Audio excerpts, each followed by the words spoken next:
Right, and we'll stay on that, and remember to send your contributions to TV3, Working, or any of the account numbers that we provided to UMB or Unibank. Right, and so management and staff of Vienna City Accra have donated some items to support neighbors who were affected by the fire on June 3.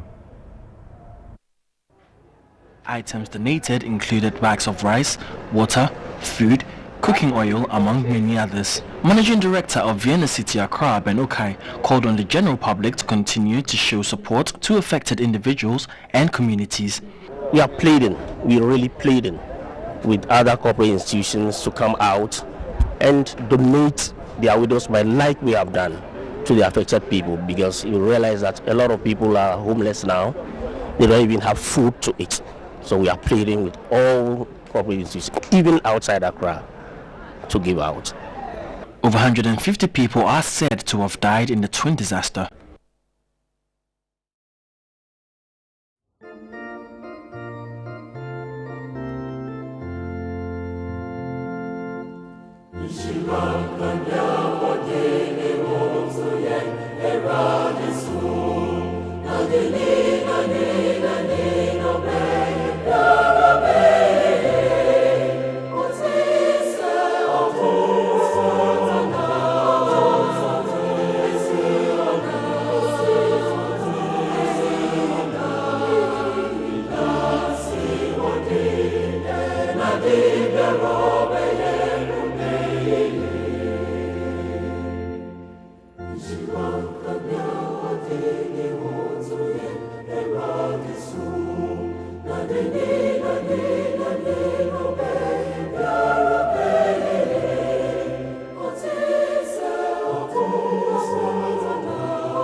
Ushibwa